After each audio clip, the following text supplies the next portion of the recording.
With so much talk in modern golf surrounding the golf ball going too far, technology in golf clubs, and let's face it, loft jacking, in today's video I wanted to test a golf club which, let's face it, you just don't see that often anymore. Hi everyone, my name is James Robinson, welcome back to this YouTube channel. Guys, if you are new here, take 2 seconds to hit that subscribe button below and leave a like on this video. If you do enjoy golf related content, today I have two very different clubs from two very different eras. Guys, I have two golf clubs from two of the world's top brands. We have a Ping iron and a TaylorMade iron, and you guessed it, they are both 3 irons. Now, one of these irons is almost as old as me. It is a Ping Karsten 3 iron, copper, and it looks absolutely beautiful. I'll talk you through this a little bit more as the video goes on. Now, this has a loft of 20.5 degrees, so quite a traditional 3 iron.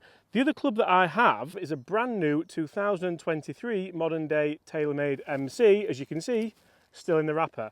Now, this isn't as old as me, this is brand spanking new, and just look how gorgeous it is. Now, this has a loft, I'll tell you just after we tee off. Because whenever we talk about new golf clubs, we always talk about, yes, technology, how much technology in these clubs, how easy is it to launch, how forgiving are they? But when it comes to players' irons, a lot of people say, oh, well, these clubs are just loft jacked. They're just going to go further because of the loft and the shaft length. Now, if I put that to the test today, I mean, that's as good as I'm going to strike any iron. I really enjoyed that. Felt good, really solid, middle of the fairway. Now, if we move into the far older, far more mature Ping 3 iron, a lot of people might say the far better looking as well. I suppose it depends entirely what generation you are from. Straight away there's a bit more offset on this. It probably isn't as much as the player's iron as the MC, but remember there is the MB as well. It doesn't look like a 3 iron, it looks more like probably a 4 or a 5. Very similar ball flights, very similar windows, and very similar distances. Guys, in today's video, we're going to test these both out on the golf course, see just how far things have come. We're also going to jump in the simulator room and see just what differences we get in ball speed, spin rate, and of course, distance.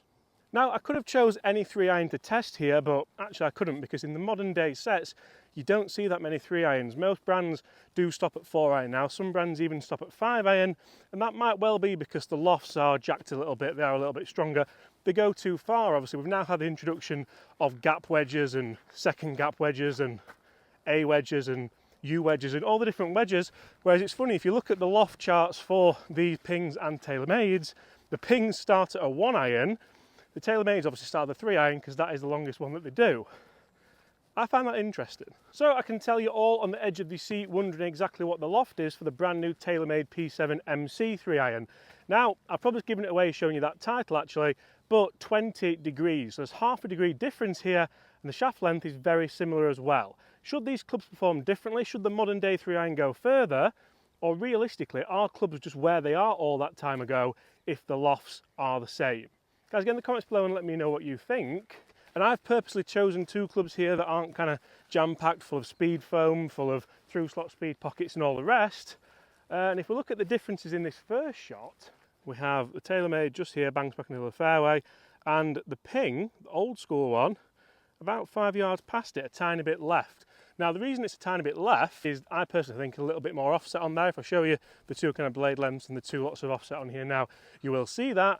It might well just because I've kind of released it a little bit more as well. Modern day shafts have come on leaps and bounds as well as the heads, so I can have a lot more consistent release when hitting irons. And I do find this really interesting because in 1998, when these Ping ISIs were first released, for me, they weren't exactly, I mean, to be honest, I wasn't that old, but they weren't exactly forgiving irons, but they weren't exactly players' irons either. They were kind of in the middle. They've got a lovely thin top line, yet plenty of offset. They've got a huge kind of toe on there as well. Really, really strange actual iron shape to them.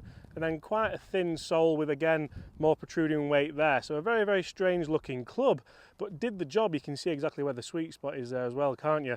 Now, for me, this is a very similar product probably now to the TaylorMades we are testing. Yes, the TaylorMades are a bit smaller, but very, very, well, almost identical loft within manufacturer tolerances nowadays, and especially back then as well. Guys, if I put these on a loft and line machine, unfortunately I don't have access to one, I bet this one isn't 20 and I bet this one isn't 20.5. There's always a certain degree of tolerance in there, which is why when you buy new irons, you should always try and get them tested before you hit them. But they've also got pretty much the same shaft length as well. I mean, I say pretty much exactly the same shaft length. You can really see these pings have still got the original 1998 grip on them, which, I mean, I probably wouldn't change if I bought these full set of clubs, because it's just a little bit traditional, isn't it, and nostalgic. Whereas the new Golf Pride Z grip, I mean, it looks, I suppose it depends what you like, doesn't it? This is going to probably perform better. It's going to give you more grip, but doesn't look as old school or as cool, I think, anyway, personally. Right, we're going to go off the floor this time. We teed them up on that first hole. I think these pings are quite interesting because you don't see irons with this much going on nowadays when it comes to the design. You don't see irons with this much offset. You don't see them with this flailing toe. You don't see them with, well, any of that. But then again, does that make them better or does that make them worse? I'd love to see Ping remake these as good as they could today. Right, first one. I mean, I think that's so good. I really have that turf interaction with this sole is gorgeous. Lovely big high draw, as you can see there. That for me is the ultimate. I almost feel like I've had to work for that a little bit because of the age of the club, and it felt buttery soft. It felt so much softer than anything really on today's market. You can tell these have been worn as well. Like, who sees a 3-iron with that much wear on it on the bottom as well? And that turf interaction is simply to die for. Can we recreate it with the modern day TaylorMade? That ping is in A1 position, by the way. A1.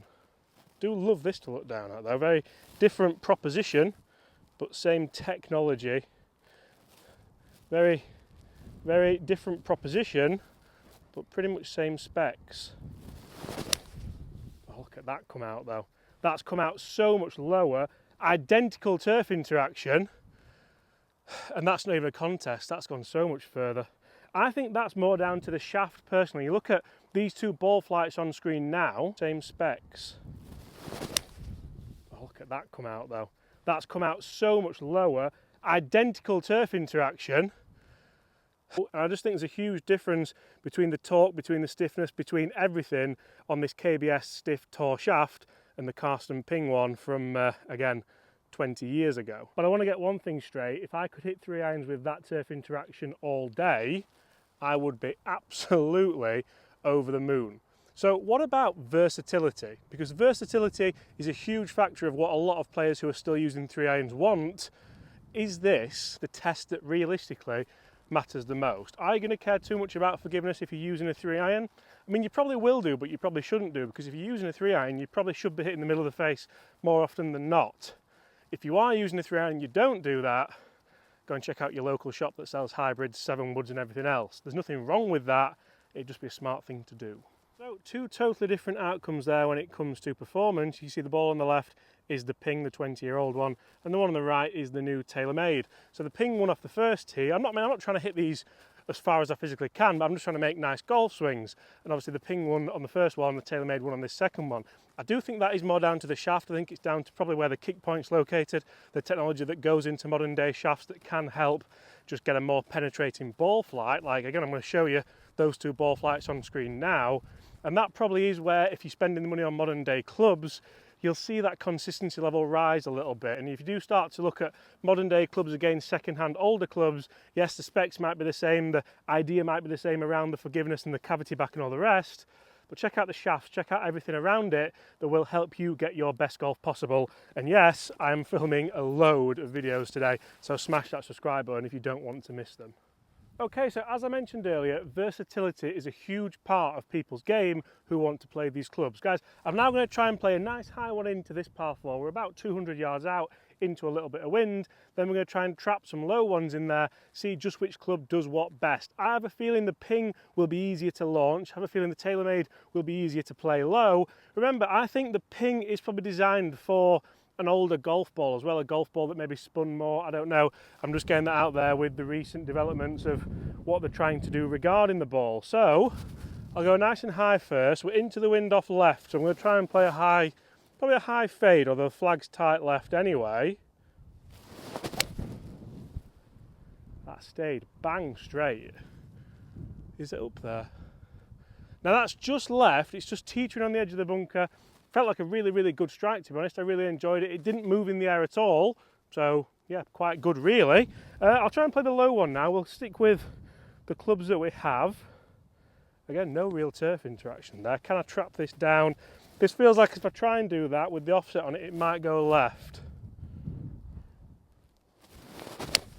That's gone right. It was low though. Low and short, that's hardly gone anywhere. Really struggled to feel the club there, struggled to feel the club face, struggled to feel the loft on it. Let's go tailor-made, and we'll go high first this time. Same, I'm going to try and place the high fade. Can we get it all the way back there? It'd be a great shot if we can. See, I've struggled to launch that. I mean, it's at it, but nowhere near, is it? It's finished.